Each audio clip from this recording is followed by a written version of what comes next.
que Deus ungiu com o Espírito Santo e poder, o qual andou fazendo bem, libertando os cativos de Satanás. Você percebe que Jesus, então, pegou toda a verdade que João falou sobre ele, viveu, e não apenas viveu, mas ele transferiu ao coração dos seus discípulos a valorização do Espírito Santo.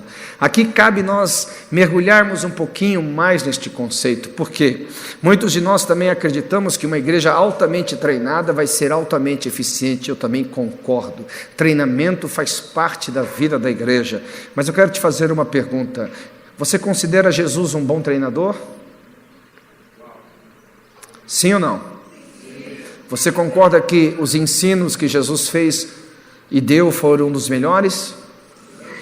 Agora eu vou chegar quase à beira da heresia, mas assim eu volto, tá bom? Quando eu estiver chegando ali na beira da heresia, eu volto, fica tranquilo. Eu só vou ali pertinho de uma beliscada e volto, tá bom? Aleluia. Fica aqui, pastor, fica bem pertinho aqui já. Deixa eu te falar uma coisa, irmãos. Veja como Jesus foi altamente dependente do ministério do Espírito. Jesus teve 12, cuidou, treinou, viajou com eles, comeu com eles, viajou com eles, sofreu turbulências, sofreu quase naufrágio. Jesus teve as experiências mais profundas e poderosas da humanidade junto com os seus discípulos. E no final do ministério de Jesus, qual a consequência que a gente tem? Irmãos, aqueles discípulos não tinham nenhuma razão de ir embora. Eles viram cegos enxergarem, mudos falarem, surdos ouvirem, leprosos serem limpos, mortos serem ressuscitados, aleijados andarem. Eles viram a religiosidade ser confrontada e derrubada. Eles viram a sabedoria manifestada em pessoas. Eles viram tudo que um ser humano, talvez na sua existência hoje, não vai ver nem metade. Mas Jesus chega ao final do seu ministério com um discípulo suicidado. Jesus chega ao final do seu ministério com os outros 11 desviados. Jesus chega ao final do seu ministério, as pessoas dizendo, não valeu a pena ter seguido a sua proposta. Mas onde o ministério de Jesus, tudo que ele fez, de fato se tornou efetivado, poderoso. Após a sua ressurreição, que ele se apresenta diante dos seus discípulos e sopra sobre eles o Espírito Santo. Ali aquelas pessoas nascem de novo. Ali começa o fruto da nova aliança. Ali começa o primeiro fruto de todo o poder, de todo o sacrifício de Cristo. Mas você tem que entender que o próprio Jesus, em carne, se limitou profundamente ao ministério do Espírito Santo, para que tudo aquilo que ele fez viesse à luz e fosse levado a bom termo. Eu fico me perguntando se o próprio Senhor da glória se colocou a dependência total do Espírito, como nós, como igreja de Cristo, nós, como aqueles que somos líderes na igreja de Cristo, poderemos querer, desejar fazer alguma coisa sem uma total dependência do Espírito Santo. Observe que Jesus não apenas fez e ensinou sobre, mas ele motivou seus discípulos a uma vida profunda no Espírito. Mesmo depois de ter dado treinamento, ele falou, ficai em Jerusalém até que do alto sejais revestidos de poder. E os discípulos ficaram ali até que, aí novamente eu volto no treinamento. Se só treinamento fosse suficiente, se só conhecimento da verdade fosse suficiente, se só conhecimento da Bíblia fosse suficiente, se só experiência de treinamento fosse suficiente, Jesus não teria dito para ele, ficai até que vocês sejam revestidos de poder. Aqueles discípulos entenderam tanta linguagem, que eles, quando começam a expandir o reino de Deus, por abertura de novas igrejas, eles se deparam com Samaria. E aí Samaria é uma coisa extremamente interessante, porque Samaria estava acontecendo umas coisas que talvez eu e você como pastores, nós queremos ver na nossa igreja. Você quer ver? Quantos querem ver salvação na sua igreja? Diga amém. Amém. Quantos querem ver pessoas sendo curadas de doenças? Diga amém. Quantos querem ver os demônios saírem dos corpos? Diga amém. Quantos querem ver as pessoas sendo edificadas em Jesus? Diga amém. Aleluia, é tudo que estava acontecendo na igreja de Samaria. Mas observe a mentalidade apostólica que foi treinada da forma correta a valorizar o Espírito. Pedro e João olham para tudo que está acontecendo em Samaria e dizem assim, epa, alto lá, esses caras estão experimentando de tudo, estão vivendo de tudo. Mas João, Pedro, você por acaso ouviu falar a respeito da experiência daquela igreja com a pessoa do Espírito Santo? Não, então a gente precisa descer lá. E a Bíblia fala que Pedro e João saíram de Jerusalém e foram a Samaria especificamente para ensinar aquela igreja a se mover no Espírito, especificamente a ensinar aquela igreja a receber e a viver a presença do Espírito Santo. Observe que o apóstolo Paulo, logo quando tem uma experiência com Jesus, e é muito interessante essa questão, porque a maioria de nós aqui nos convertemos com algum amigo pregando evangelho para nós, não é verdade? Um parente pregando evangelho para nós, mas Paulo se converteu de uma forma diferente. Paulo se converteu, o próprio Jesus pregando Jesus para ele. O próprio Jesus aparecendo para ele. E eu fico me perguntando, irmãos, se Jesus aparecesse para uma pessoa na nossa geração, ela seria o cara.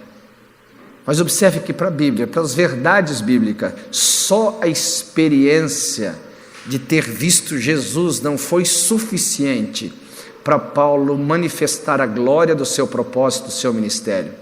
Deus teve que mandar um homem chamado Ananias sair lá da sua casa, ir lá onde Paulo teve e falar: Paulo, é o seguinte, deixa eu alinhar as coisas aqui, a visão que você teve é real, você não deve desprezar, porque o mesmo Jesus que apareceu para você também apareceu para mim.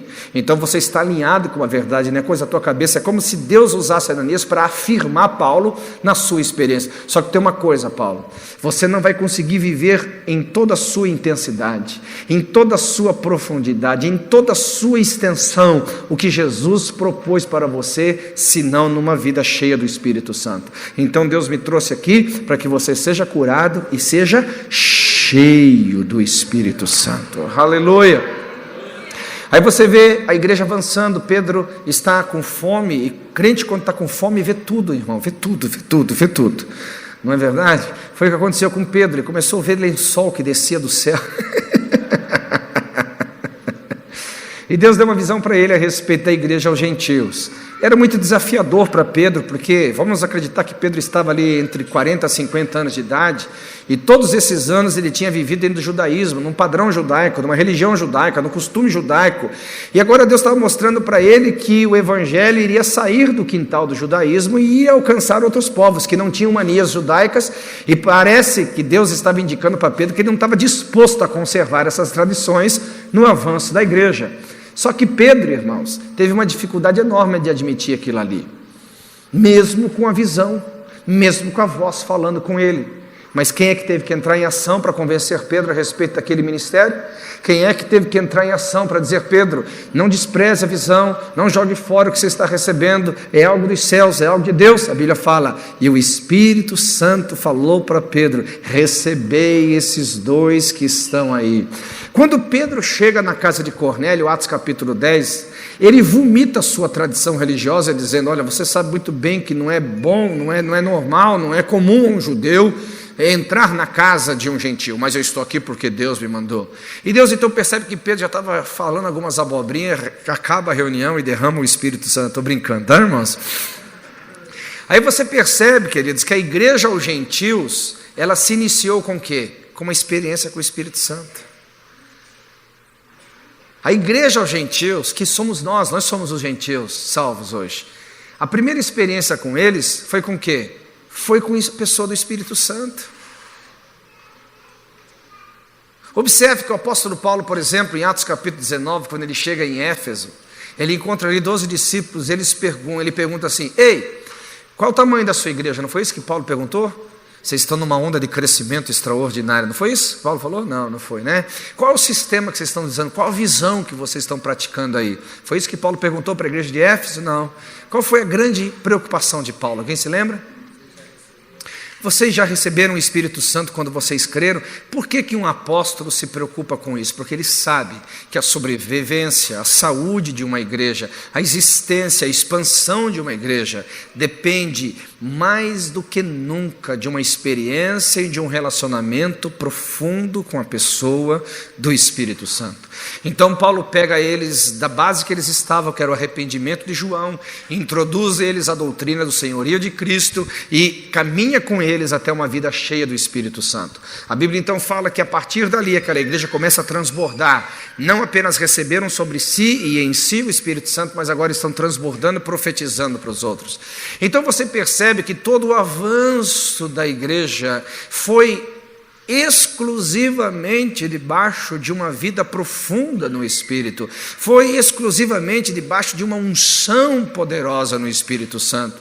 E por mais, irmãos, que estratégias sejam importantes, eu as valorizo demais, por mais que tudo que a gente faz tem muito grau de importância, eu não estou desprezando nada do que a gente faz, mas tudo vai perder o sentido se não encaminhar a igreja a ter um relacionamento com a pessoa e com o ministério do Espírito Santo. Repita comigo: com a pessoa e com o ministério. Agora, por que pessoa e ministério? Aí eu volto à questão que eu deixei solto e você pensa que eu esqueci, da sensitividade. Geralmente, quando a gente fala sobre se envolver com a pessoa e com o ministério do Espírito Santo, a maioria de nós está pensando em nós mesmos. A maioria de nós está pensando eu vou chorar, eu vou cair, eu vou correr, eu vou voar. Voar eu nunca vi, em Pato Branco já voou gente aqui, não? Voou uns que a gente joga longe assim? Não, eu estou brincando, né? Mas geralmente, quando a gente fala sobre mover do Espírito, a tendência, não estou dizendo que é uma regra, não estou julgando ninguém, a tendência é o quê? É pessoal.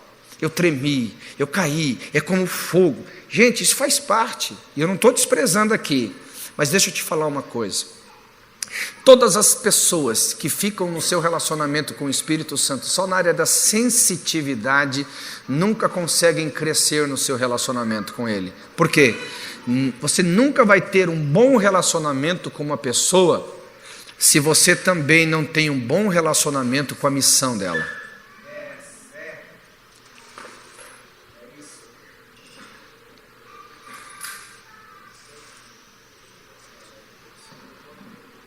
Eu vejo que a nossa geração está muito interessada na sensitividade, mas poucos de nós estamos interessados na missão dessa pessoa chamada Espírito Santo. Por exemplo, se você ler lá João capítulo 14, João capítulo 16, você percebe que o Espírito Santo foi nos dado, foi enviado com uma missão específica, extremamente específica. A gente vai entrar nesse texto daqui a pouco. Assim como num casamento, quando a pessoa casa só pela beleza, casa só pela oportunidade de casar, casa só pelo dinheiro, casa por qualquer outro interesse, que não pela missão do seu cônjuge, em algum momento o casamento ele estrila, ele se arrebenta. Por quê? Tente imaginar um camarada que tem uma chamada enorme, de ir lá para o Amazonas ser missionário, Deus chamou para ele, para plantar igrejas lá no Amazonas, aí ele casa com uma mulher, por exemplo, que tem vontade de ser médica. Mas só que eles não resolveram isso antes de casar. E foram descobrir que eles têm missões completamente diferentes um do outro depois de casado. O que acontece agora? Vai dar pepino. Vai dar pepino, vai dar abacaxi, vai dar qualquer coisa, menos vai dar bom, vai dar ruim.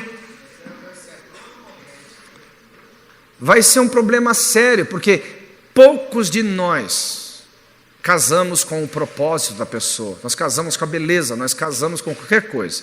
Eu me lembro quando eu fui casar, eu já era pastor, já era líder de um ministério, e eu olhei bem para minha esposa, eu fui muito romântico na forma que eu pedi ela em namoro.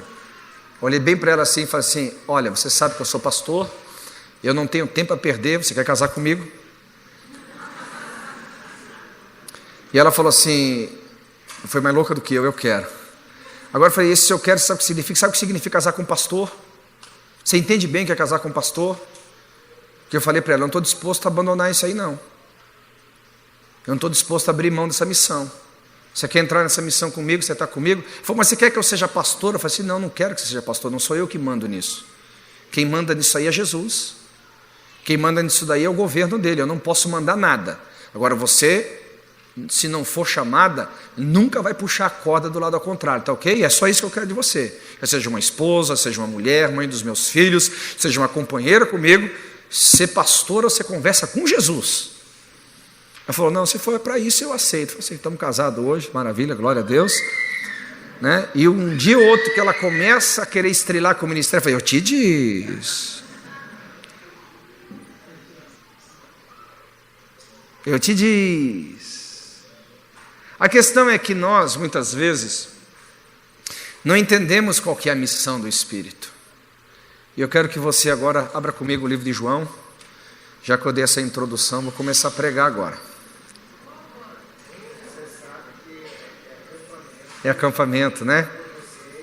O Juliano falou para mim que é acampamento, pode ir até às 5 da manhã, não tem nenhum problema.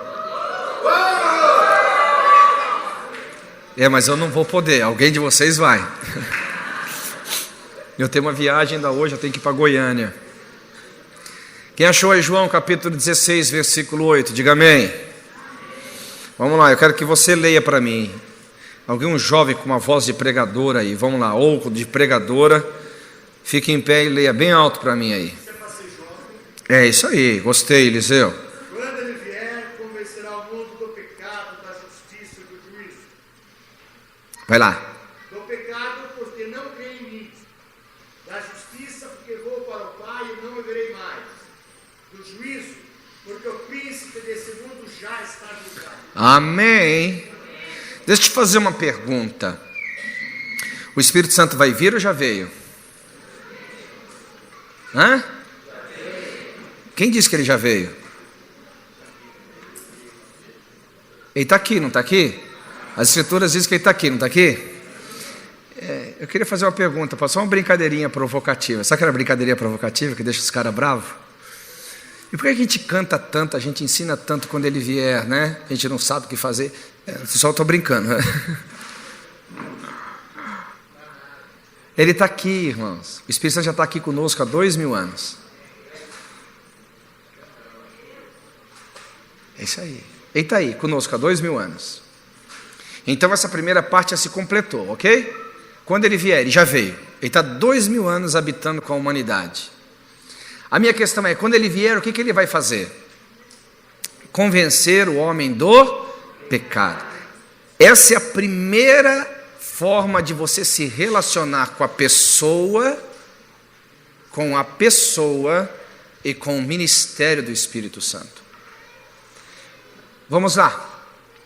O que significa convencer o homem do pecado? Eu vou fazer para você 3 questões para você pensar muito bem. Quem está comigo aqui, diga amém. Amém. Primeira questão, o que o Espírito Santo vem nos convencer de pecado? Primeira. A primeira questão é que Jesus, em primeiro lugar, não derramou o seu sangue para nós. O sacrifício de Cristo não foi, em primeiro lugar, para nós. Em primeiro lugar, o sacrifício de Cristo foi para o Pai. Jesus morreu em primeiro lugar para o Pai. O primeiro a ser beneficiado do sangue foi o Pai. Foi o Pai que exigiu o sangue como preço de redenção. A vida de Jesus cumpriu a lei. A morte de Jesus aplacou a ira do Pai. É só quando Jesus entra no ministério de advogado que este sangue começa a nos beneficiar aqui. Então, o Espírito Santo, a primeira coisa, ele vem nos convencer: o sangue de Cristo é altamente suficiente para aplacar a ira do Pai. É altamente suficiente para que você tenha paz para com Deus. E aí eu vou chegar num ponto. Por que muitos de nós cristãos hoje em dia não temos paz com Deus? Estamos sempre com uma consciência de que parece que está faltando alguma coisa e que nós temos que fazer alguma coisa, que parece que essa alguma coisa que a gente vai fazer vai agregar valor ao sangue de Cristo, fazendo com que o Pai nos olhe com os olhos diferentes. Nada do que a gente faça agrega valor ao sangue. Nada do que a gente faça agrega valor ao sangue. Escute bem, nada. A sua oração não torna o sangue de Jesus mais poderoso. O seu jejum não torna o sangue de Jesus mais purificador. A sua vida de igreja não torna o sangue de Cristo mais eficiente. O sangue de Cristo está depositado diante do Pai. Para quê? Esse sangue nos assiste diante do Pai, para que como humanidade a gente possa requerer o direito de ser reconciliado com o Pai. Então eu costumo dizer que quando um cristão está sem paz para com Deus, como diz Romanos, ele está sem comunhão com o Espírito Santo. O Espírito Santo não está ministrando diante dele, calma, fica tranquilo, há um sangue repousado diante do Pai. Há um sangue repousado diante do Pai.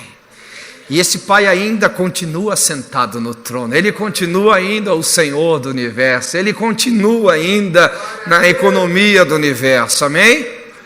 Então, quando as pessoas começam a inventar modas para tentar se sentir de bem com Deus, a única coisa que eu quero falar para você aqui é uma só: falta de comunhão com o Espírito Santo. Toda vez que eu me relaciono com o Espírito Santo, eu sempre estou ciente de que há um sangue diante do Pai. Há algo que o Pai um dia aceitou. Ele olhou para aquele sangue e disse: aqui está o preço da redenção.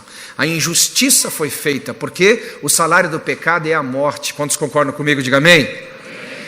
Mas quando o Pai olhou para o sangue de Jesus, Ele falou: aqui tem uma injustiça, porque eu não vejo a contaminação do pecado, eu não vejo geneticamente o pecado de Adão transferido para esse sangue.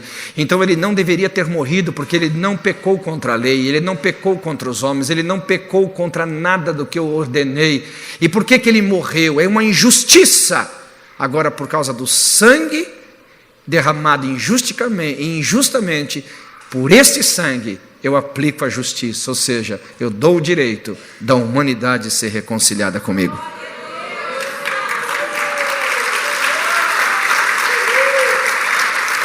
Está comigo aqui?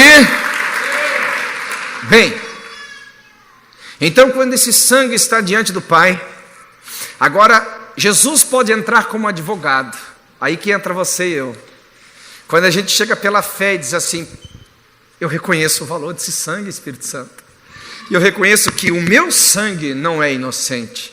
O meu sangue é contaminado com o pecado de Adão. Eu carreguei até o dia de hoje, geneticamente, o pecado de Adão, ainda que não tenha pecado na mesma semelhança do que ele, mas geneticamente eu carrego sobre isso.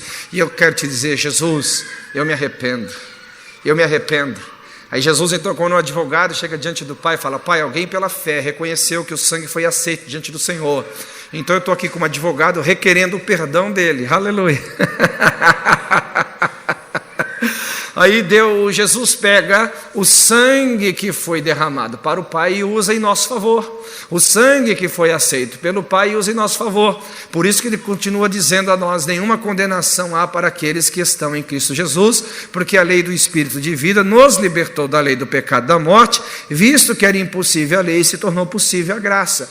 Então Jesus agora aplica a nós o valor desse sangue, ou seja, se confessarmos os nossos pecados, Ele é fiel e justo para nos perdoar dos pecados e nos purificar de toda injustiça. Então, por exemplo, quando um cristão ainda se sente debaixo da condenação do pecado, é porque ele não está sendo ministrado. Por quem?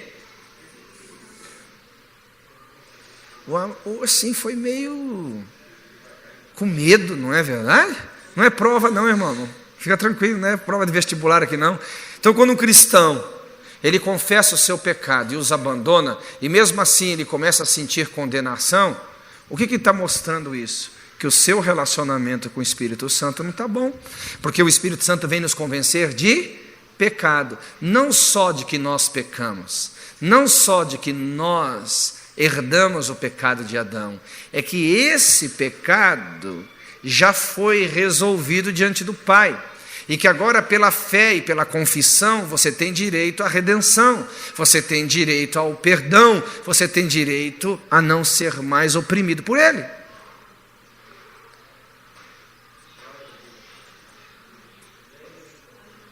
Esse é o primeiro estágio de relacionamento com o Espírito Santo. A primeira coisa que ele veio nos convencer é de pecado.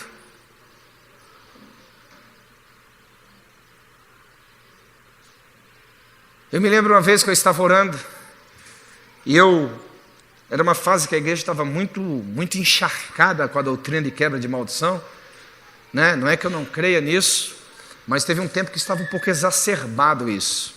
A gente via maldição até na saliva, até no cocô da mosca, não é verdade? Então a gente via maldição por todo lado. E aí então a mania de tudo era fazer quebra de maldição, tudo era fazer quebra de vinho, tudo... Aí um dia eu estava orando, por mesmas coisas que já tinha orado antes, por mesmas questões que estava orando, e meu conceito de oração foi mais ou menos assim. Eu cheguei para Jesus e falei: Senhor, se eu esquecer alguma coisa, eu vou colocar tudo no pacote agora, eu vou resolver de uma vez. Na hora que eu comecei a orar, o Espírito Santo falou assim: quando você ora pelas mesmas coisas que você já orou, quando você busca perdão pelas mesmas coisas que você já foi perdoado, quando você corre atrás das mesmas coisas que já foram lançadas no mar do esquecimento, automaticamente você gera uma legalidade no mundo espiritual para a condenação. Porque da mesma forma que o Pai está vendo você orar, o diabo também está vendo você orar com incredulidade.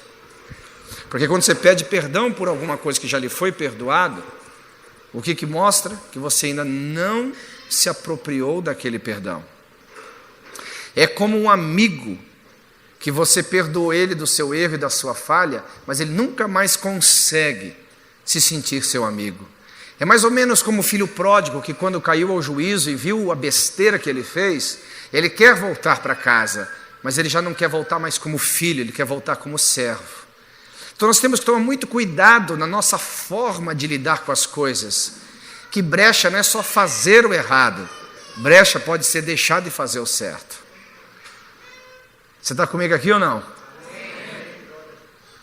Então a Bíblia, quando fala nenhuma condenação há para aqueles que estão em Cristo Jesus, e se você está numa comunhão profunda com o Espírito Santo, aqueles pecados que você confessou e abandonou, eles não podem mais condenar a sua mente. Eles não podem condenar mais a sua vida. Você não é mais julgado por ele, porque pecado confessado é pecado perdoado. Pecado perdoado, não existe mais sentença sobre ele. Não existe mais condenação sobre ele. Amém? Amém. Quem está comigo, diga amém. Amém. Esse é o primeiro estágio de relacionamento com o Espírito Santo. O terceiro estágio de relacionamento com o Espírito Santo, ou seja, o terceiro aspecto do primeiro estágio, está complicado aqui, né? O terceiro aspecto do primeiro estágio agora diz respeito ao quê? Aqui que a gente vai pegar o negócio e talvez a porca vai dar uma torcida no rabo aqui. O sangue foi aceito pelo Pai? Pai, você não está com tanta moral aqui, né? Eu estou meio desconfiado de você. Acho que você não está deixando muito claro a sua afirmação aí no céu, aqui não. Mas vou tentar de novo, Pai. Vou tentar te apresentar para eles como um Pai que aceitou o sangue. O Pai aceitou o sangue ou não? Sim.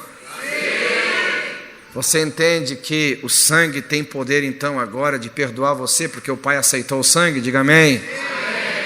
Agora existe uma coisa extremamente importante que a gente não sabe sobre o pecado e sobre o ministério do Espírito Santo sobre ele. É que você não precisa mais agora andar debaixo do domínio do pecado.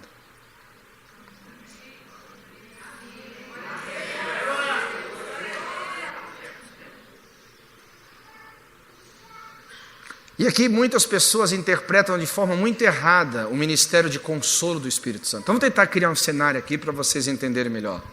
Vamos supor uma pessoa aqui, me dá um pecado que as pessoas costumam praticar. Não quer dizer que seja o seu, mas assim, dos outros. Vamos lá, estou brincando. Vamos lá, mentira. Outro pecado, vai lá. Gula. Pode ver que é o gordinho que falou, levanta a mão, tenho certeza. Tá? Vamos lá, qual outro? Adultério, mentira, gula. Vamos lá, são os pecados mais comuns dos crentes, né? Vamos lá.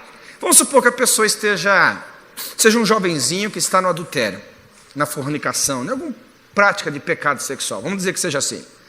Aí a mentalidade que eu vejo a maioria das pessoas e o tipo de pregação que eles não dizem com clareza, mas insinuam ser mais ou menos o que eu vou mostrar aqui é assim. É como se o Espírito Santo chegasse para essa pessoa e falasse assim: ô, meu querido, que isso? Fica chateado não. Você é jovem é assim mesmo. Jovem tem uns hormônios avivados. Alguém está entendendo o que eu estou falando aqui? E a coisa é assim mesmo, descansa, isso aí passa. O pai te ama e nada vai afetar o amor do pai para com você e tal. Como se o que a gente chama de consolo do Espírito fosse para o ser humano não se sentir mal. Como fosse para o ser humano não se sentir abandonado. Irmão, você está completamente errado. A Bíblia fala que o Espírito Santo veio nos convencer do pecado. Então todo consolo do Espírito parte assim: ô fulano, de fato o que você está fazendo, eu quero que você entenda uma coisa: os adúlteros, os fornicadores não vão entrar no reino dos céus, e o Pai não quer você fora de lá. Isso é um pecado muito grave. Agora deixa eu te falar uma outra questão aqui. Jesus Cristo pode te perdoar desse pecado. Deixa eu te falar uma outra coisa aqui. Se de fato você nasceu de novo, você pode andar em vitória com esse pecado. O Espírito Santo, ele não vem nos colocar numa posição de conforto. Ele vem nos colocar na posição de renascido em Cristo. Ele vem mostrar para nós que você não precisa ser mais escravo do pecado. O que diz a Bíblia em 1 João? Aqueles que conheceram a verdade por terem nascido de novo não vivem mais na prática do pecado. Isso é um direito do cristão. Então, o consolo do Espírito não é te conservar no pecado sem condenação. O consolo do Espírito é mostrar que há perdão para aquele pecado, mas há resgate para você não andar na força dele. Você quer ver uma coisa? Quantos concordam comigo que os adúlteros vão para o inferno? Diga amém. Quantos concordam, por exemplo, que os mentirosos vão para o inferno? Diga amém. Amém. Quantos concordam que os glutões vão para o inferno? Diga amém. Amém. Então, eu quero te fazer uma pergunta e eu vou te dar a resposta logo. Como que eu posso pregar uma mensagem que eu sou um pecador e não posso ser livre de pecado, sendo que esse pecado vai me levar para o inferno?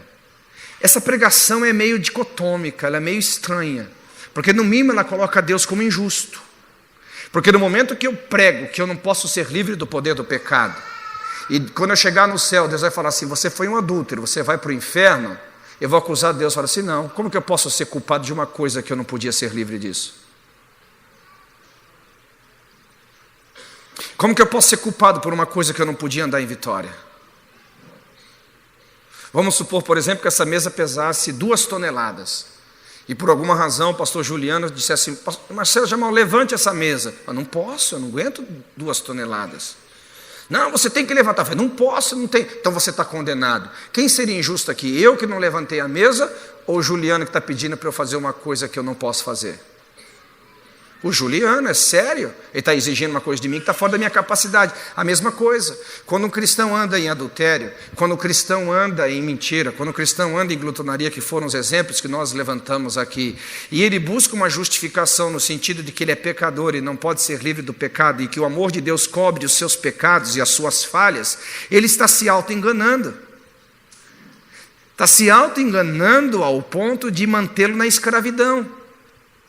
Porque a boa notícia, irmãos, escute bem, a boa notícia do Evangelho é: nós podemos ser livres do poder do pecado. Essa é a grande boa notícia.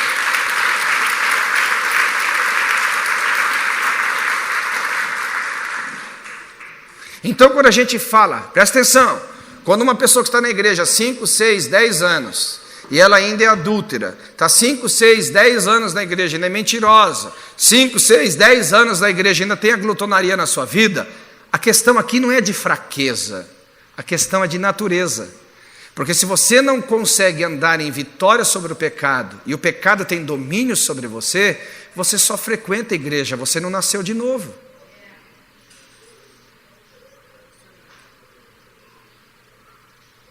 Por isso que a Bíblia fala que aqueles que pisam o sangue da aliança vão ser condenados.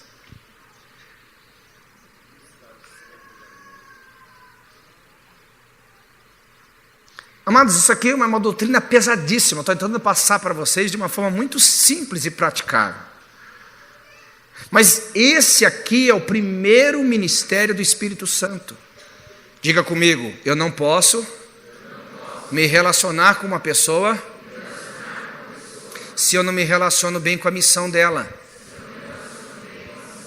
Se você resistir esse primeiro aspecto do ministério do Espírito Santo, você não vai para águas mais profundas como você está pensando ir. Você não vai voar mais alto como você está pensando voar. Você não vai ter mais de Deus como você está achando que vai ter. Se você não cumpre a primeira etapa de relacionamento com o ministério do Espírito Santo, por que você vai ser promovido para outras etapas?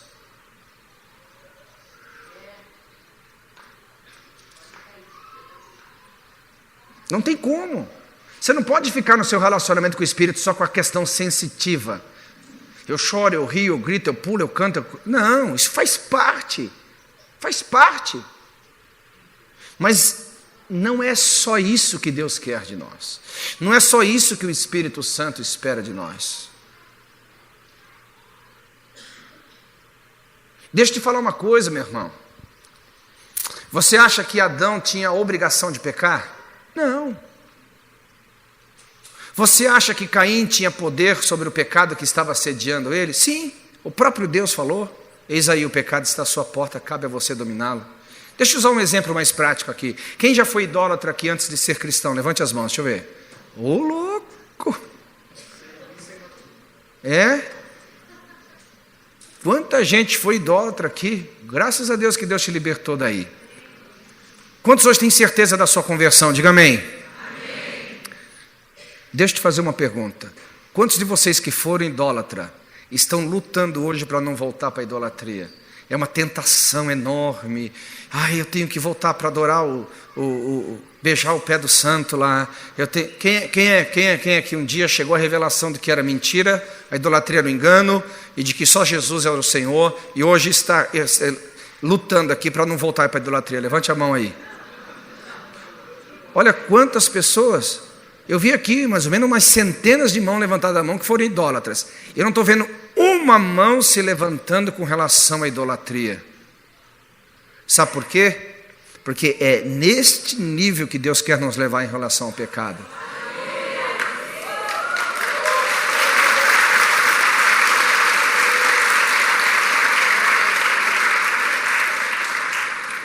Tente agora tomar esse exemplo da idolatria para todos os outros aspectos da vida. Você pode andar na mesma vitória. Você pode andar na mesma vitória. E aqui entra uma coisa extremamente interessante. Quem lembra do jovenzinho aqui? Da minha ilustração? Quem lembra aqui? Agora eu posso chegar para o outro ministério do Espírito. No sentido de falar: cara, eu não estou aqui só para te convencer de pecado. Eu não estou aqui só para te mostrar a possibilidade de você andar em vitória contra o pecado.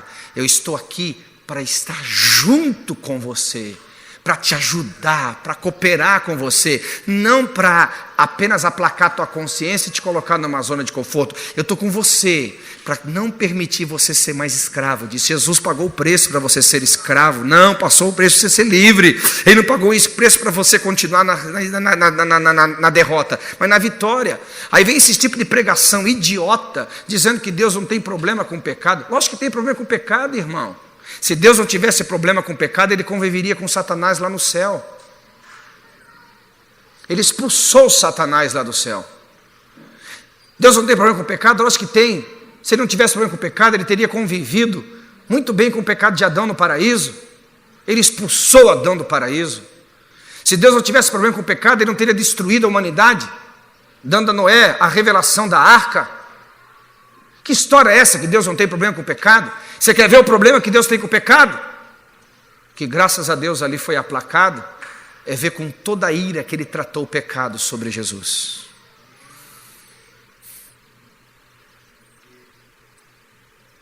Agora esse tipo de pregação que Deus não tem problema com o pecado, que você pode pecar, que Deus não tem problema com isso, porque o sangue já está depositado diante dele. Não, irmão, é engano, é uma distorção completa da verdade de Deus.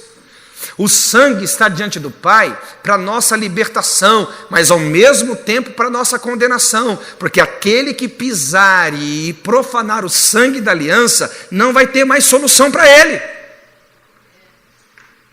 Porque pelo sangue você não apenas tem perdão, pelo sangue você tem autoridade, meu irmão, de andar em vitória sobre o pecado.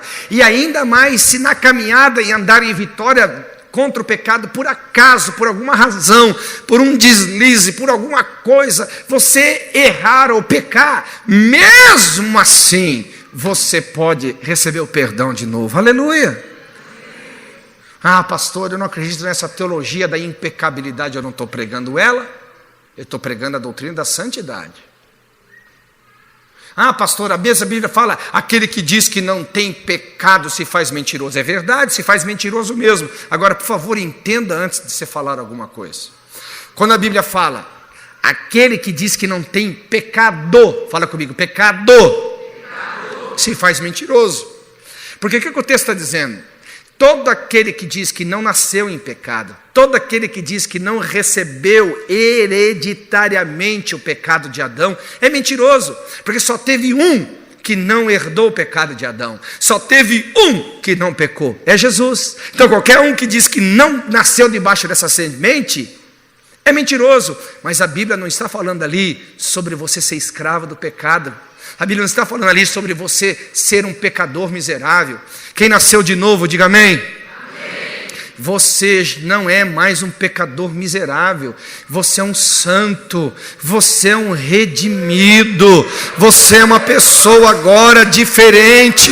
Cristianismo não é religião, cristianismo é uma novidade de vida. Se fosse para aceitar Jesus e continuar na mesma questão miserável, se fosse para ter aceitado Jesus e continuar na mesma posição de escravo, se fosse para ter aceitado Jesus e na mesma posição de impotência em relação ao pecado, não faria sentido a cruz, não faria sentido o sangue, e não faria sentido a severidade com que Deus tratou o pecado, desde os céus do pecado de Lúcifer até a terra com o pecado de Adão. Se fosse hoje para liberar geral, Deus foi equivocado lá no passado.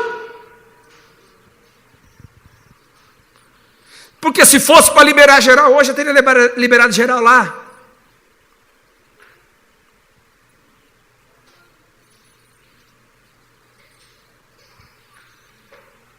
Não confunda amor. Não confunda amor com legislação celestial. É totalmente diferente. É como um pai. Seu filho vai errar com você 1 milhão de vezes. Não tem como apagar o teu amor pelo teu filho. Mas o amor que você tem pelo teu filho não pode desprezar a razão, a verdade de que ele errou. Quem está comigo, diga amém. E aqui a gente entra numa dimensão que eu diria que é extremamente importante. Por quê? Porque se a gente não parar para pensar sobre isso, a gente nunca de fato vai conseguir crescer no nosso relacionamento com Deus. E aí eu vou te dizer uma coisa e vou começar a terminar aqui. Você se lembra de um jovenzinho? Vamos lá, vou dar só as dicas e vocês vão completando para mim. Que ele tinha uma vontade enorme de seguir Jesus. E ele se ofereceu para Jesus, né? Jesus, eu quero te seguir. Quem lembra? Quem ele é? O jovem o quê? Rico. E aconteceu um fato interessante ali, porque outros já tinham se oferecido, mas Jesus não tinha aceito.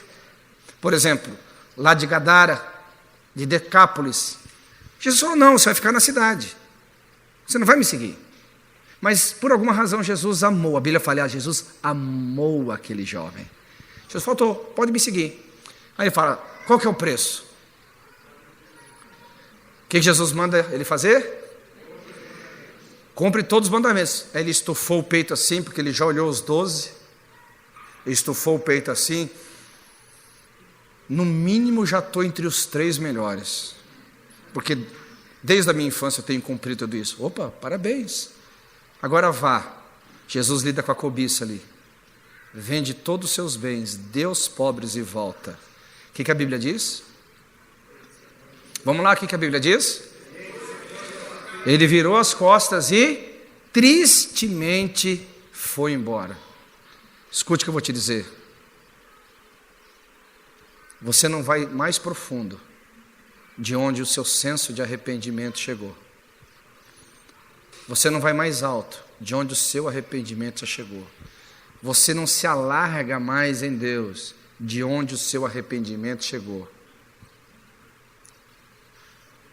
O que limita o nosso crescimento em Deus é a disposição que a gente tem de dizer: a verdade de Deus é verdade para mim. O problema é que às vezes o preço é muito alto, e aí entra as teologias enganosas. Quando a gente não está disposto a pagar, a gente inventa teologia para aplacar a nossa consciência.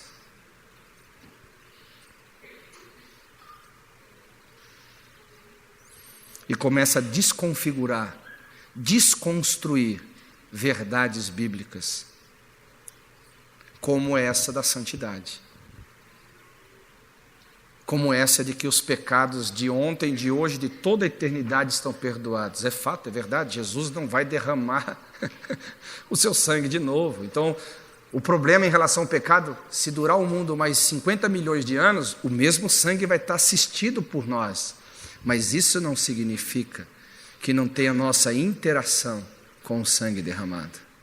Isso não indica que não tenha nossa responsabilidade com o sangue derramado.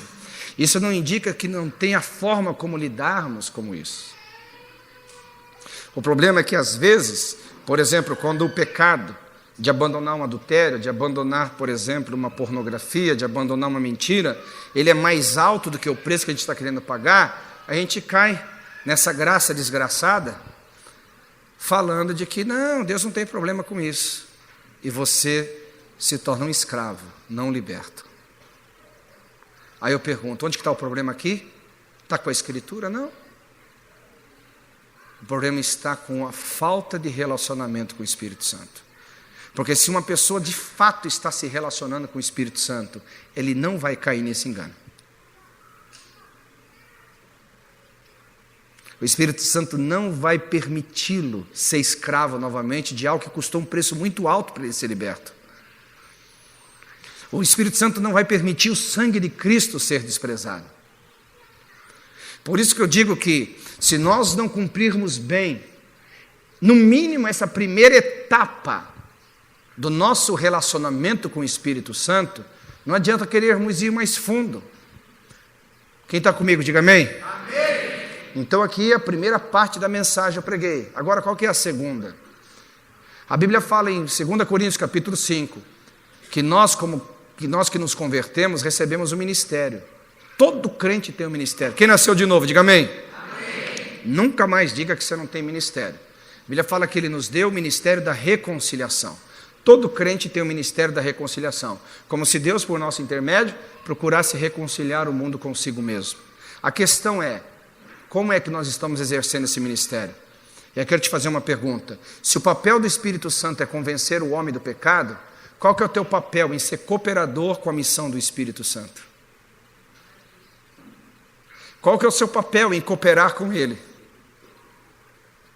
Se você cria um ambiente onde as pessoas são confortáveis com o seu pecado, como que o Espírito Santo vai poder trabalhar através da sua pregação? Se você cria um ambiente onde aquilo pelo qual Cristo morreu já não tem mais tanto sentido dele ter morrido, como que o Espírito Santo vai trabalhar através do seu ministério? Na realidade, eu chamo isso um ajuntamento de gente, com base na religião, mas não na base na movimentação do reino. Porque em qualquer lugar onde as pessoas não se arrependem, em qualquer lugar onde as pessoas não abandonam, em qualquer lugar onde as pessoas não entendem o poder de andar em vitória contra o pecado, é qualquer coisa menos uma reunião dos céus na terra.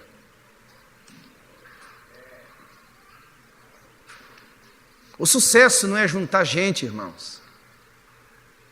O sucesso não é ajuntar gente. A gente olha o sucesso do cristianismo. não é a igreja estruturada que a gente tem, são os departamentos que tem, isso tudo é importante. Se você quer ver o sucesso do cristianismo, é quando você vê o poder do cristianismo sendo vivido na vida de uma pessoa.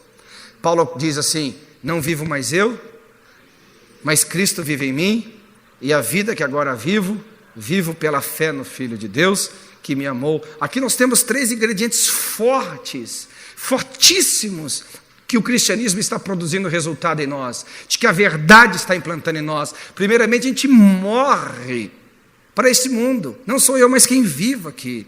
A vida que agora vivo pela fé. Eu estou morto para o mundo, eu estou crucificado para o mundo, e o mundo está crucificado para mim. Isso é uma marca de um ministério bem-sucedido. Isso é uma marca de um ministério saudável. Não vamos ter 100% das pessoas que nos assistem andando nessa verdade, mas nós não podemos ter só 10% também. O meu problema é que nós temos hoje em dia ajuntado muita gente para simplesmente aplacar a consciência dela, que elas podem continuar no erro, sem andar em vitória contra o pecado, confortavelmente. Aí um dia me perguntaram: mas pastor Jamal, você quer uma igreja de gente perfeita? Eu falei assim: não, porque afinal de contas nem eu poderia estar ali. A questão é que eu não quero que as pessoas onde eu estou pregando, sendo líder, sendo voz de Deus, se sintam confortáveis nos seus pecados. Agora, eu amo qualquer um que entrar na igreja, eu amo qualquer um que quiser buscar, eu vou andar com a pessoa até a morte, se ela quiser andar em vitória contra o pecado. Se ela cair 1 vez, eu estou com ela; se ela cair 10 vezes, eu estou com ela; se ela cair 1 milhão de vezes, eu estou com ela. Mas no momento que ela começar a tentar falar para mim de que aquilo é normal, de que não tem como ela se livrar daquilo, ela já não me tem mais.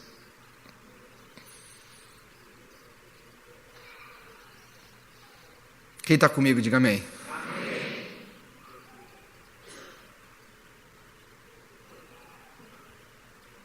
Nós temos que parar para pensar sobre isso, irmãos. Cristianismo é uma coisa extremamente séria. Cristianismo é uma coisa muito poderosa. Cristianismo é uma mudança de natureza. Você está conseguindo entender o que eu estou te falando aqui? Mudança de natureza. Quando você nasceu de novo, a natureza do primeiro Adão no seu espírito morreu, e a natureza do primeiro Adão não tem mais poder sobre você, desde que você permita ser guiado pelo Espírito.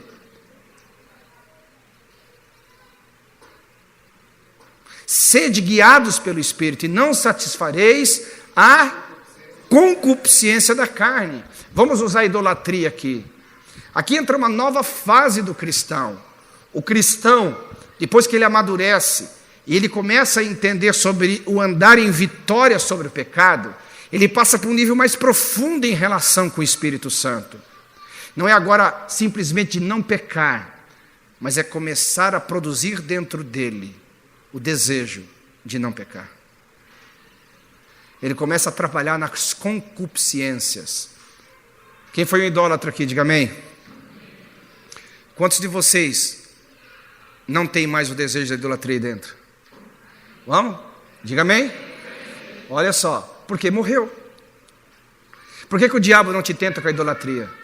Porque não tem possibilidade de queda. Toda queda toda tentação é uma probabilidade de queda. Há uma concupiscência dentro. O pecado nunca começa fora, o pecado começa dentro.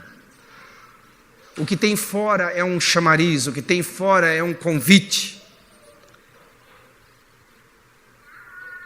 Eu vou te explicar melhor. Se hoje o diabo chegasse aqui com uma santa para você beijar o pé dela, qual a força que você faria para dizer não sobre isso? Vamos lá, qual força que você faria para dizer não? Agora, por que, por exemplo, para os homens, tem homem aqui ou não? Epa, fiquei com medo, vou dar mais uma chance para vocês aqui. Tem homem aqui ou não? Agora, por que, por exemplo, quando aparece uma mulherona, mas aquela mulher, entendeu? Porque tem umas que não é tentação. Tem umas que é provação, que você fala assim, meu Deus do céu, estou brincando. Mas aquela mulher assim que sexualmente te atrai, por que você ainda parece que luta contra isso? Eu vou te explicar por quê. Porque é uma questão de que isso não é arrancado de você, isso é instinto humano. Não confunda pecado com instinto humano. O homem, o ser masculino, é o quê? Um ser sexual. Um dia um jovenzinho chegou para mim: pastor, não quero mais tentação nenhuma. Aí tal, falei: tentação do quê? Falei: sexual. Falei: então tá bom, mas que eu vou orar para você. Senhor Jesus, torne esse rapaz broxa. Falei: cruz credo, pastor, que é isso? Que Deus me livre. Falei assim: irmão, é a única forma que tem de você resolver esse problema aí. Não, pastor, você exagerou na força da oração.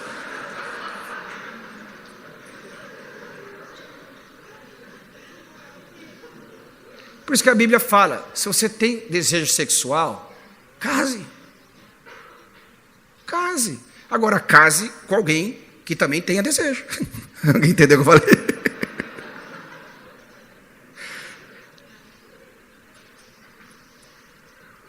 Deleita-te com a tua mulher. É isso aí. Por quê? Porque quando você se converte, o desejo sexual não sai. Agora entra uma coisa, diga comigo: eu sou um homem. Eu estou meio desconfiado, irmão, vou tentar de novo. Diga: eu sou um homem, nascido de novo, e que sei andar pelo Espírito. Deixa eu te falar como é facinho você resolver esse problema de tentação aí. Facinho. Parece aquele mulherão. Aí você, a primeira coisa que faz é rejeitar o espírito de guarda de trânsito. Conhece o espírito do guarda de trânsito? Quase todos os homens são assediados com esse problema. Não conhece, pastor? Então eu vou te ensinar o espírito do guarda de trânsito. Quando passa assim, você anota a placa da frente e depois anota a placa de trás. Então, a primeira coisa que você tem que resistir é isso. Estou brincando para deixar o ambiente mais... deixar o ambiente mais tranquilo aqui. Bem, a questão é simples. A natureza humana, a natureza procriadora, a natureza masculinizada vai olhar para aquilo e ela vai querer ser atraída. Aí o que você faz? Não, eu tenho uma mulher em casa, melhor do que isso. Eu tenho uma mulher em casa, eu não preciso disso. Simples, vira as costas e vai embora. É você entender quem você é, você tem o poder de decisão. Agora, se você se expõe ao mal, como eu brinquei aqui do guarda de trânsito, vai aumentar a tentação. Porque é hormônio isso daí, irmão. Não é nada de espiritual, é hormônio.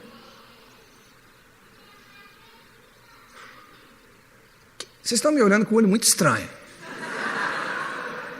Eu estou tentando mostrar para vocês, por quê? Para não ficar numa espiritualidade doentia aqui, achando que algumas coisas você está chamando de pecado, né? Agora o pecado é o seguinte: é você, lá está a mulher, o diabo nem tentou você está se oferecendo para o diabo tentar, você fica lá olhando para ela, aí está errado, irmão.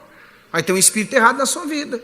A mulher está super bem vestida, você já está vendo ela nua, aí tem uma coisa errada aí. Quem está entendendo, diga amém. Amém. Mas a questão da natureza humana, eu espero que essa atração feminina por sua esposa dura até 120 anos. Eu também acredito que a sua esposa queira isso. Não escutei nenhum amém das mulheres aqui. As mulheres estão meio devagar aqui também, viu?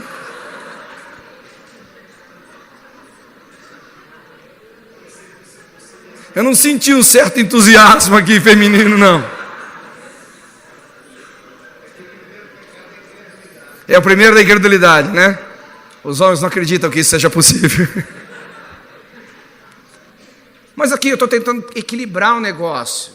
Equilibrar, porque senão a gente vai ter problema muito sério na nossa prática do cristianismo. Entendeu? Às vezes, por exemplo, eu viajo demais. Aí aquelas mulheres sensuais. Você já percebeu que mulher sensual, estou falando aqui para os homens, elas querem que você olhe para elas, já percebeu?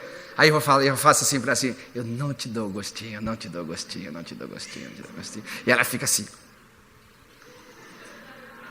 Aleluia, glória a Jesus, amém. Eu sei que ela quer que eu olhe, mas não olha, não olha, não olha, não olha, não olha, não olha, não olha, não olha. Não olha.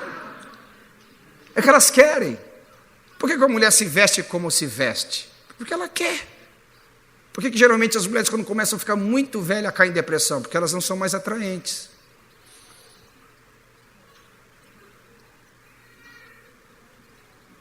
Então você não pode se permitir entrar nesse espírito de sedução. Amém? Quem está comigo aqui, diga amém. Agora falar para as mulheres crentes aqui. Tem mulher crente aqui ou não? Se você sabe que o homem é assim, se toca, né, irmã?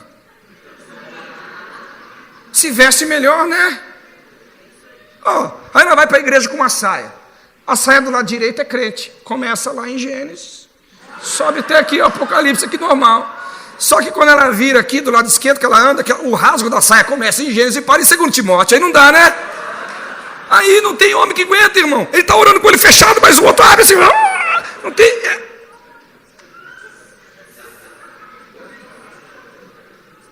Tem mulher que quando eu olho para a roupa dela, eu não oro para ela, porque se ela cair vai ser um escândalo, não vai ser uma glória. Estou falando sério, eu não oro.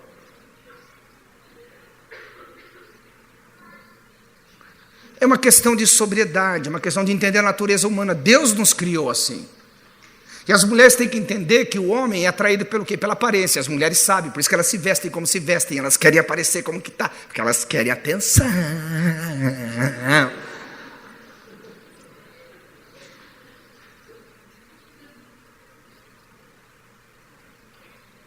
Então, quando você for sair de casa, mulher, sabendo... Acho que eu já até saí da pregação aqui, não sei não, mas eu não estou brincando. Sai de casa, fica na frente do espelho uns 10 minutinhos. Ok? Senhor Jesus, Espírito Santo, eu vou despertar um interesse nos homens que vai levá-los a pecar. Um dia a pessoa falou, pastor, mas a cabeça dos homens é pervertida. Eu falei, é problema deles, você que não pode criar isso neles. E os homens a mesma coisa, irmãos. Isso entra o quê? Uma cumplicidade de reino. Uma cumplicidade de corpo de Cristo. Pastor, você é retrógrado, você é de uma igreja de 30 anos atrás. Não, eu não sou uma igreja de 30 anos atrás, está errado, eu sou uma igreja de 2000 anos atrás. E o que eu acho que esses valores precisam ser o quê? Respeitados. Precisam ser vividos novamente na igreja. Precisam ser, né? Alguém está comigo aqui ou não? Então são questões que eu estou tentando trazer o equilíbrio. Vamos lá. Aí a gente pega no nosso ministério agora aos outros, não é mais o Espírito Santo produzindo em nós. A gente sabe que tem toda essa questão no meio da galera, tem toda essa questão no meio da nossa humanidade. E começa a liberar geral, não prega mais sobre isso, porque isso não é politicamente correto. Não ensina mais sobre essas coisas, porque isso não dá ibope. Irmão, quem aqui é um ministro do Senhor Jesus? Diga amém. Você tem que entender que, em primeiro lugar e acima de tudo, você não foi chamado para ser prefeito da cidade, você não foi chamado para ser governador do estado, você não foi chamado para ser presidente de uma nação, você foi chamado para ser ministro e servir a Deus, não aos homens. Você tem que entender a forma de procurar agradar a Deus. E se eu tentasse agradar os homens, nem sequer seria ministro de Cristo. Pastor, mas as pessoas vão se ofender. Que se ofendam, elas ofendem Deus o tempo inteiro. Não tem nenhum problema Deus dar uma ofendidinha nelas de vez em quando. O evangelho transforma ou ele ofende. Ele vai ofender quem não quer ser transformado. Mas para quem quer o evangelho da glória, do poder, da libertação, ele nunca ofende. Ele é uma graça absorvida para o quê? Libertação. Glória a Deus.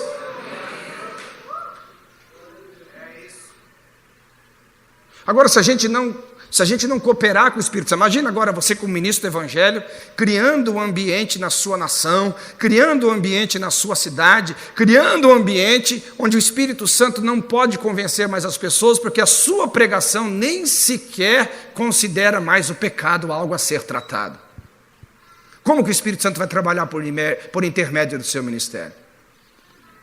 Você quer ver? Vou fazer uma pergunta aqui. Se alguém chegasse para você, para qualquer um aqui, falasse, se você está perdoado ali no banco da cidade, de uma dívida de 10 milhões de reais, quantos dariam glória a Deus aqui? Diga amém. Amém. Eu não daria glória a Deus. Sabe por quê? Eu sei que eu não devo 10 milhões.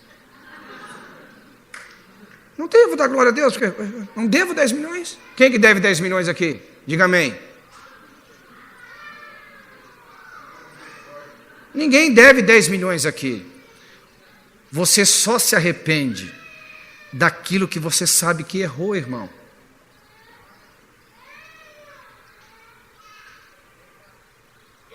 O primeiro papel do Espírito Santo é convencer a pessoa do pecado, do quanto ela está desalinhada do propósito de Deus, do quanto ela está desalinhada da graça de Deus, do quanto ela está desalinhada da criação eterna de Deus. Mas se você como pregador mostra uma salvação que é só vir como está e permaneça como está, porque afinal de contas Deus quer você desse jeito mesmo e não procura a sua transformação, como o teu ministério pode cooperar com o Espírito Santo?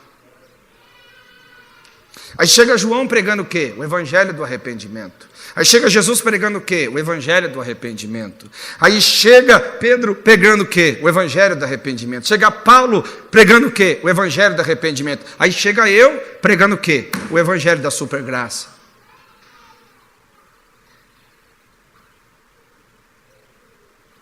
Que parte eu tenho com os patriarcas? Que parte eu tenho com o preço pago lá na cruz? Nenhuma!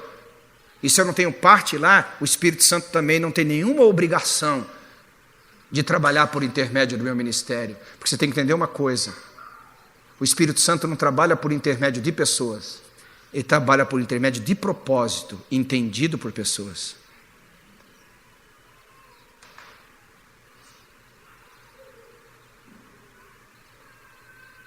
O Espírito Santo não foi dado para pessoas simplesmente, o Espírito Santo foi dado para cumprir um propósito. E se não há propósito, não tem por que o Espírito Santo agir. Que tipo de ministério você está construindo só nesta primeira etapa de relacionamento com Ele? Agora, existem formas de você pregar sobre arrependimento. Você não precisa agredir, você não pode fazer as pessoas se sentirem mal, você não precisa sentir as pessoas... Não, tem formas de você mostrar. E para mim, a melhor forma de se mostrar é o quê? É a direção de que você pode ser livre do poder do pecado. Ei, irmãos, deixa eu te falar uma coisa. Todo mundo que entra aqui na igreja, todo mundo que vai lá onde você se congrega, pode ter certeza, 100% deles quer paz, 100% deles quer uma vida liberta. E se você der para ele uma mentira, ele nunca vai ter o que ele foi atrás. Porque a mentira não liberta. Se você der mais para eles do que eles já têm, eles não vão ter resultados diferentes.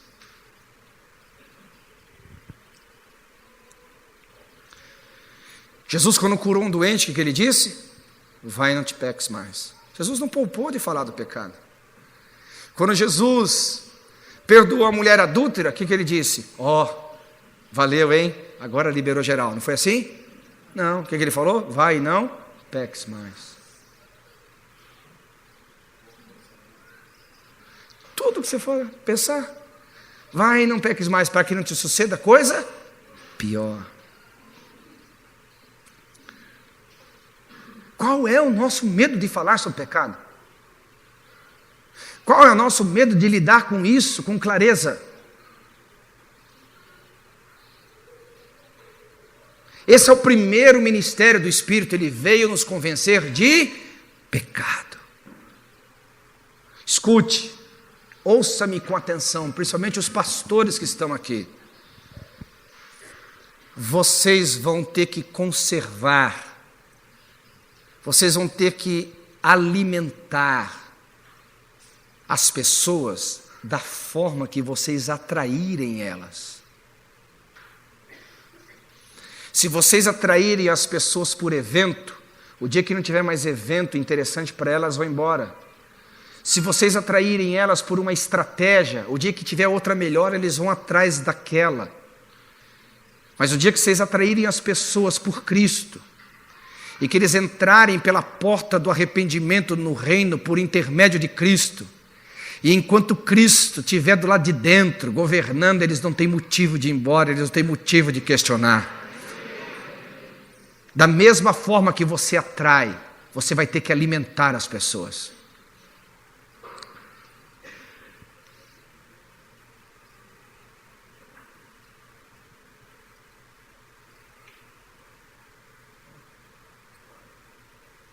Nós temos que entender, a relação com o Espírito Santo é mais do que só uma questão sensitiva. A relação com o Espírito Santo é muito mais do que simplesmente sentimentos. Há um propósito, você não pode querer uma pessoa se você não quer a missão dela. Você não pode querer uma pessoa se você não quiser cooperar com ela. A Bíblia fala que nós somos cooperadores de Deus.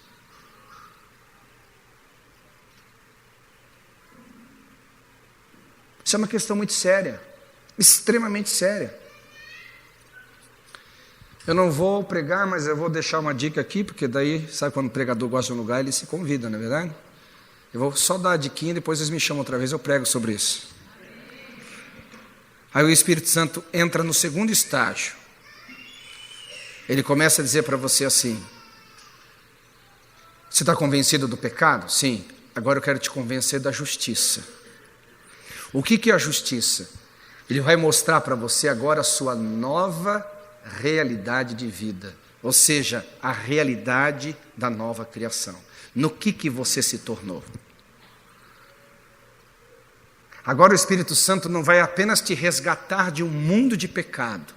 O Espírito Santo não vai te ensinar simplesmente sobre a força do pecado, e muito mais sobre a força do sangue. Ele vai te mostrar também agora o que você se tornou como nova criatura. Eu vou repetir, cristianismo não é estilo de vida. Cristianismo é novidade de vida que precisa ser aprendida a viver. Você não mudou de religião quando você aceitou Jesus. Você mudou de natureza. Por isso que você não é mais escravo do pecado. Você não mudou de religião quando aceitou Jesus. Você mudou de filiação. Você era filho do diabo, agora você é filho de Deus. Você não é mais pertencente a esse mundo, você agora é concidadão celestial da família de Deus. Mas o que eu estou fazendo aqui, pastor? Peregrinando, como quem não depende mais desse mundo. Aleluia! Nós agora precisamos, em cooperação com o Espírito Santo, criarmos essa realidade da nova identidade de Cristo nas pessoas, porque a maioria delas não entendem o que significa ser filho de Deus. Não entendem essa mudança de natureza. Por exemplo, eu estava orando com um irmão, e ele estava lá dizendo assim: ei Deus, me perdoa, porque eu sou o verme de Jacó, eu sou o pó miúdo da balança, eu sou pior do que o trapo de imundícia. Quando ele chegou aí, irmão, já não aguentei mais. Falei: eu não sou modes, não, de jeito nenhum. Não. Falei: irmão, por que você está orando assim? Porque está na Bíblia. Falei: irmão, está na Bíblia? É, pastor, a gente tem que ser bíblico. Falei assim: deixa eu te falar uma coisa, você está biblicamente errado. Pastor, cadê a humildade? Irmão, eu não sou trapo de imundície. Eu não sou pó miúdo da balança. Eu não sou o verme de Jacó.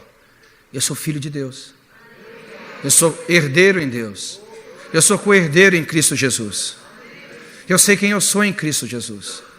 Agora, eu também sei que eu não tenho isso por minha própria justiça. Eu também sei que não tenho isso pela minha própria força.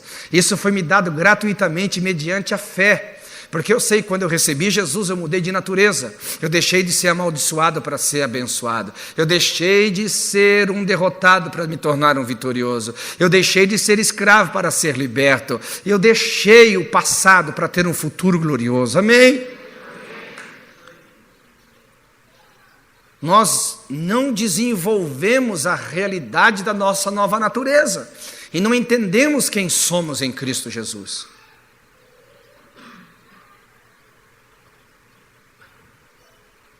Nós temos que aprender a crescer nisso. Diga comigo, o Espírito Santo nos convence do pecado e da justiça. Ou seja, aquele que não conheceu o pecado, se fez pecado por nós, para que nele fôssemos feitos o quê? Justiça de Deus. 2 Coríntios 5, 21. Nós somos justiça de Deus em Cristo Jesus. O que significa isso? Qual que é essa realidade da nova criação? Ah, pastor, você está pregando a mensagem do super crente. Não, eu estou pregando a mensagem do crente vitorioso.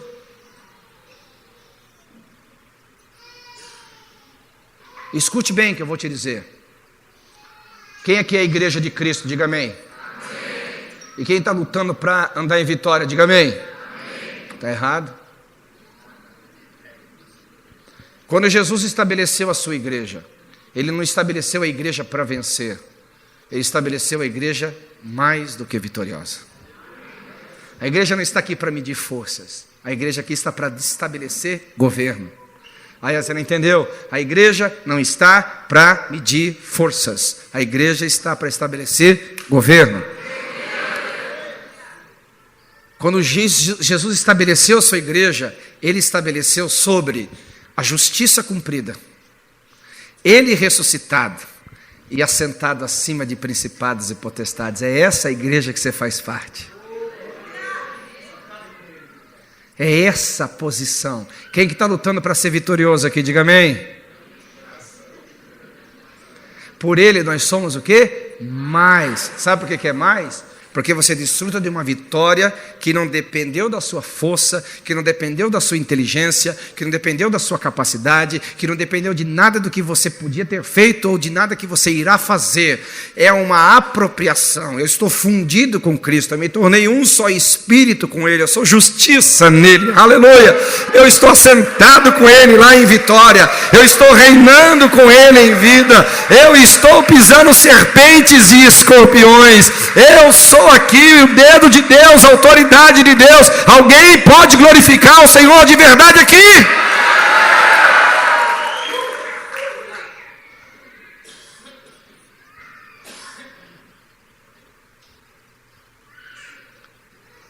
Eu acho engraçado alguns irmãos. Eu não sou contra jejum não, irmão, jejum pra caramba, viu?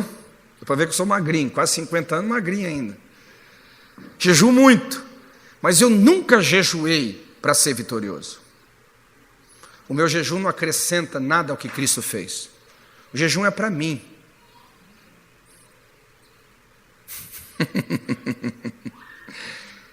Eu oro para caramba, irmãos. Para caramba é palavrão aqui ou não?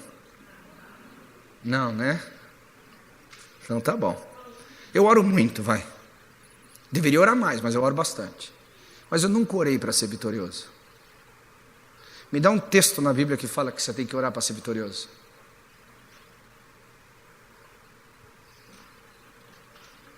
Nós temos muitas doutrinas erradas que anulam aquilo que nós somos.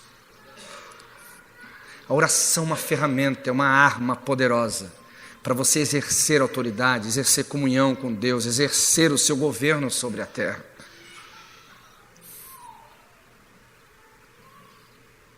Você nunca ora para ser, você ora porque você é. Você nunca jejua para ser, você jejua porque você é. Alguém está comigo aqui? Diga amém. Amém. Bendito é o Deus e nosso Pai, do nosso Senhor Jesus Cristo, o qual nos abençoou com todas as sortes de bênçãos espirituais nas regiões celestes em Cristo Jesus. Amém?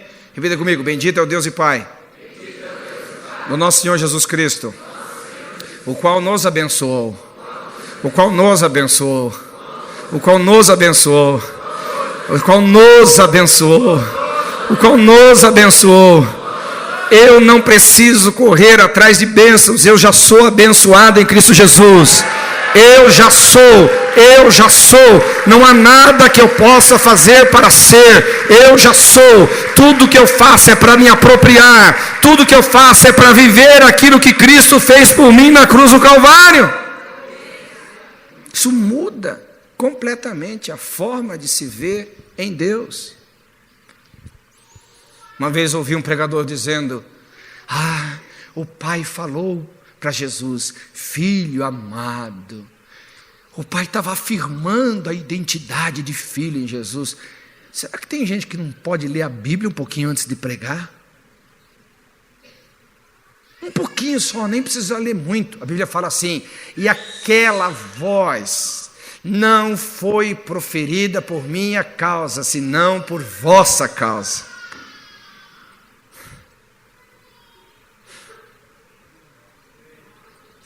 Alguém está comigo aqui?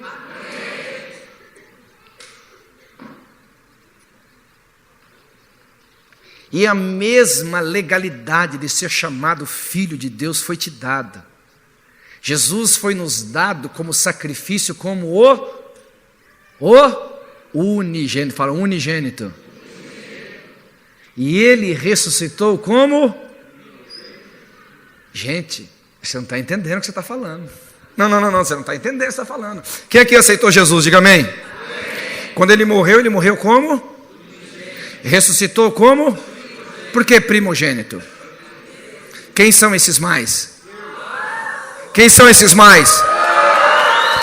Escuta antes de se aplaudir. Você percebe que Jesus te coloca na mesma natureza dele? Você percebe que você foi colocado na mesma natureza dele? Você agora é recebido diante do Pai da mesma natureza de Jesus. Não, você não está entendendo. Você não está entendendo, escute bem. Antigamente nós tínhamos um Deus nos céus e um homem na terra. Hoje inverteu. Nós temos um homem no céu e um Deus na terra. Inverteu. A raça humana já foi redimida. A raça humana já foi redimida. Você não está entendendo. Você não está entendendo. A raça humana já foi redimida. Nós já temos um lá. Nós já temos uma semente lá, esperando nós, esperando os demais. Quem aqui é igual a ele, diga amém. Quem está com ele, diga amém. Qualquer coisa que te veja menos do que isso, está equivocado.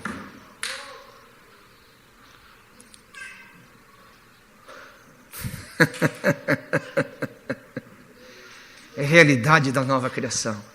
Você percebe que a coisa vai encaixando dentro de nós, uma força, uma energização do Espírito vai entrando aqui dentro, e parece que a gente começa a se sentir gente de verdade, não é assim?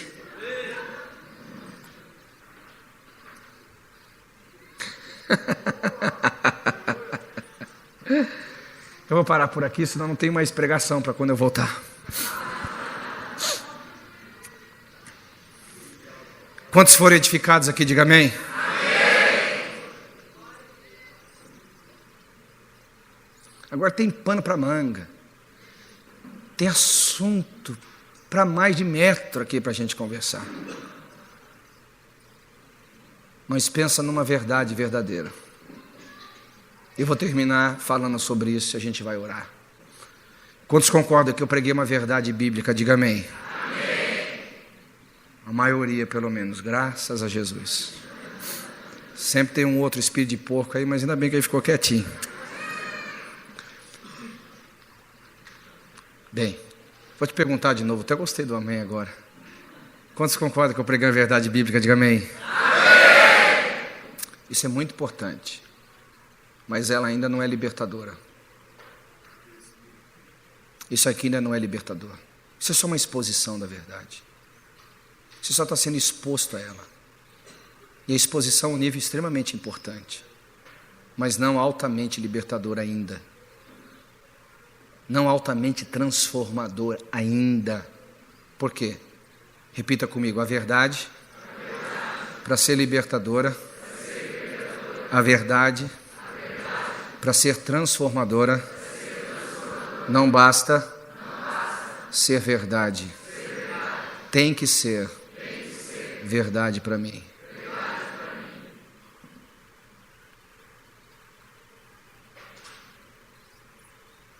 Tem muita gente que está só no primeiro nível. Isso é uma verdade bíblica, é uma verdade bíblica, é uma verdade bíblica, é uma verdade bíblica. Está certo, é verdade bíblica.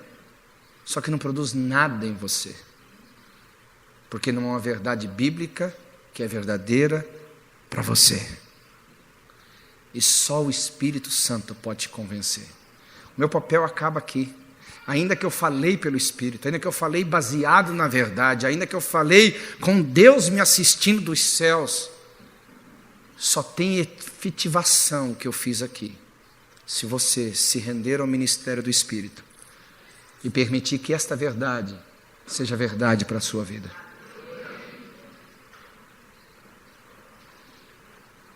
Senão vai ser só uma exposição. Vai ser só mais uma pregação.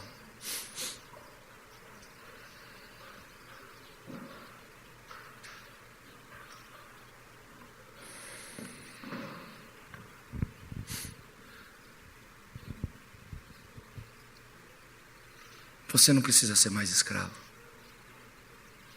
Em qualquer área da sua vida. Você não precisa mais ser vítima de algo que já prejudicou demais a humanidade. Você pode ser livre.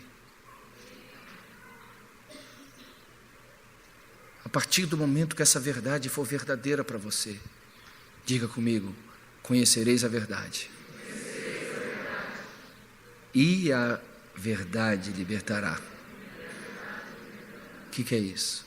Quando a verdade é conhecida por mim, quando ela é uma revelação dentro de mim, ela produz a sua proposta, liberdade.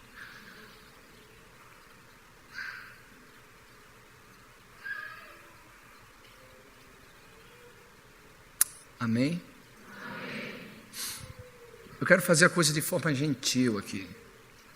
Não quero expor você. Por isso que eu vou fazer um apelo aqui coletivo. Coletivo. Mas você tem que ser honesto com você mesmo, ok? Então, o primeiro apelo é: se você está em qualquer área de influência de pecado, e não só de influência, porque influência nós estamos todos os dias. A gente acorda debaixo da influência, a gente anda a vida inteira debaixo da influência do pecado. Jesus andou debaixo da influência do pecado o tempo inteiro, só que ele não se rendeu, ele andou em vitória. Mas se você ainda está governado por algum pecado, seja qual for a área do pecado, qual for a área, e quer assumir uma posição hoje, diz assim: chega, acabou, eu descobri a verdade, vou andar igual os irmãos que estavam na idolatria agora, não tem mais nem como o diabo me tentar, não existe mais essa possibilidade aqui dentro. Eu queria orar por você, mas não sai do seu lugar ainda, não quero te expor. E você também, que recebeu essa verdade, e não quer só vivê-la, mas quer ser um pregador, um propagador, quer ser alguém por intermédio de quem o Espírito Santo poderá libertar cativos, tirar as pessoas das trevas e trazê-las para o reino da luz, com uma mensagem séria, sem condenação, porque pregar contra o pecado não é condenação. Pregar contra o pecado é pregar liberdade, é pregar amor. Jesus morreu por isso, foi pelo pecado da humanidade. Eu gostaria que você saísse do seu lugar, tanto um como o outro, e viesse aqui à frente, se render ao Senhor, se render ao Espírito Santo. Então ninguém vai saber a razão de você estar aqui, irmão, porque isso só interessa para Jesus agora.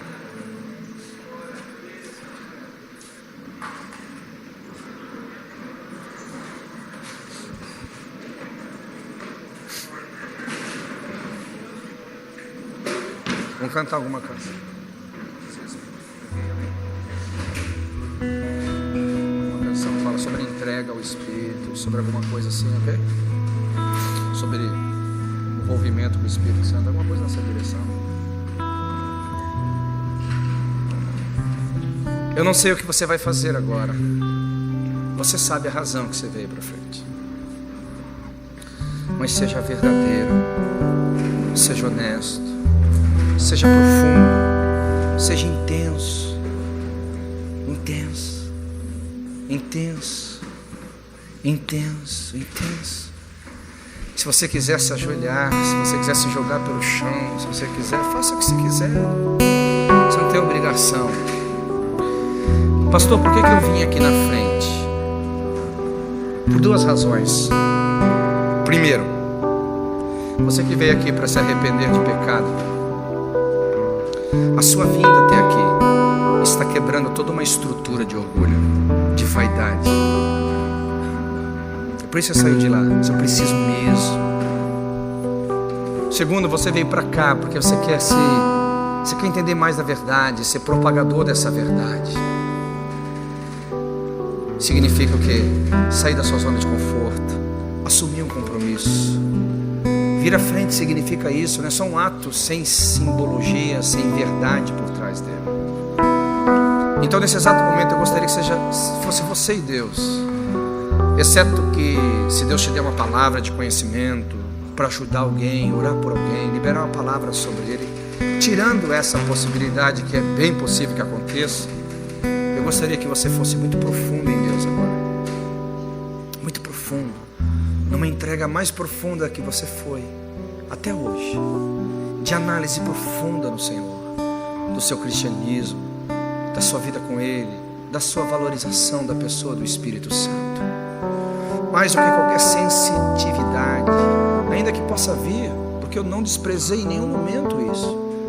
Talvez você possa pular, chorar, gritar, cair, rir, correr, não sei. Mas se envolva com o Espírito Santo agora.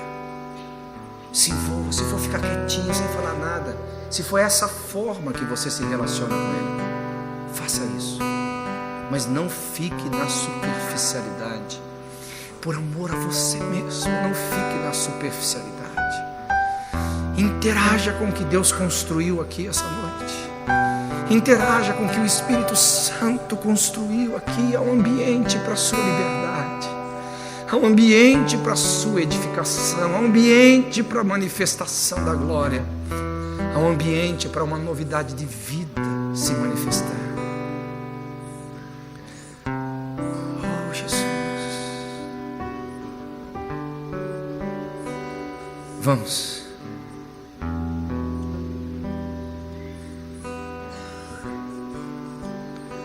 Espírito Santo,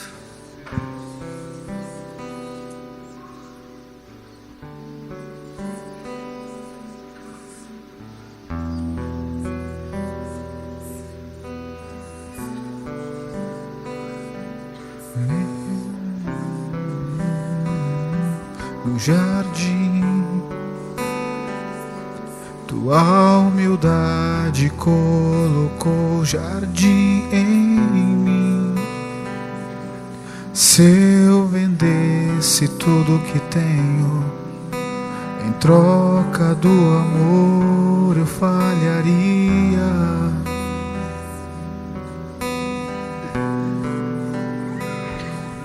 Pois o amor não se compra, nem se merece. O amor se ganha, de graça o recebe. Eu quero conhecer Jesus. Eu quero conhecer Jesus. Eu quero conhecer Jesus. Eu quero conhecer Jesus. Meu orgulho me tirou do jardim. Se por acaso você não tem conseguido encontrar palavras, ore em línguas. Ore em línguas. Ore em línguas. Entre num ambiente mais profundo. Em troca do amor eu falharia.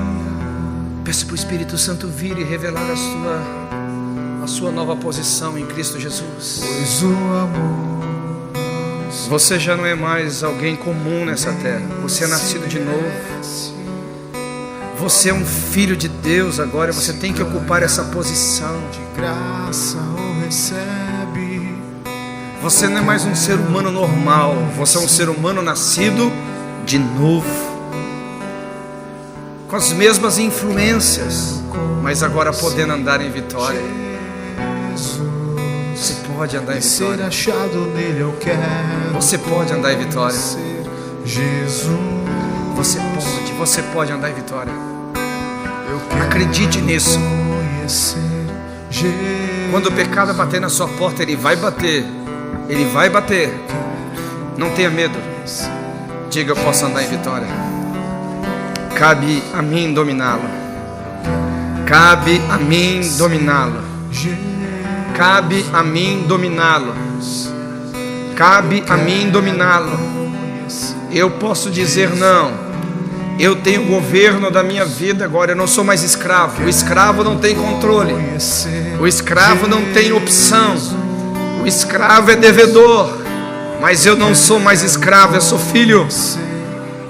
Eu sou filho. Você é filho. Cada um de nós aqui é filho. Não dilua a verdade de Deus para aplacar a sua consciência. Não dilua a verdade de Deus para aplacar sua consciência. Isso é só um engano que vai mantê-lo na escravidão. Mas permita a verdade de Deus te tirar daí. Permita a verdade de Deus te arrancar desse agrilhão. Permita a verdade de Deus te colocar num ambiente de liberdade verdadeira. Uma liberdade onde você não é mais escravo. Uma liberdade que você pode reinar em vida. Uma liberdade que você pode triunfar. Uma verdade que você pode. Porque você tem uma divina semente dentro de você. Você tem uma palavra viva dentro de você. Você tem uma palavra de vitória dentro de você. Você tem uma palavra que te alimenta. Você tem uma palavra que te encoraja. Jesus, eu quero conhecer Jesus. Eu quero conhecer Jesus. Eu quero conhecer Jesus. Se achado nele, eu quero conhecer Jesus.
Ore em línguas, ore em línguas, ore em línguas, ore em línguas. Deixa o Espírito transbordar sobre a sua vida. Oh, deixa o Espírito trazer a alegria da salvação. A alegria da salvação, a alegria da salvação.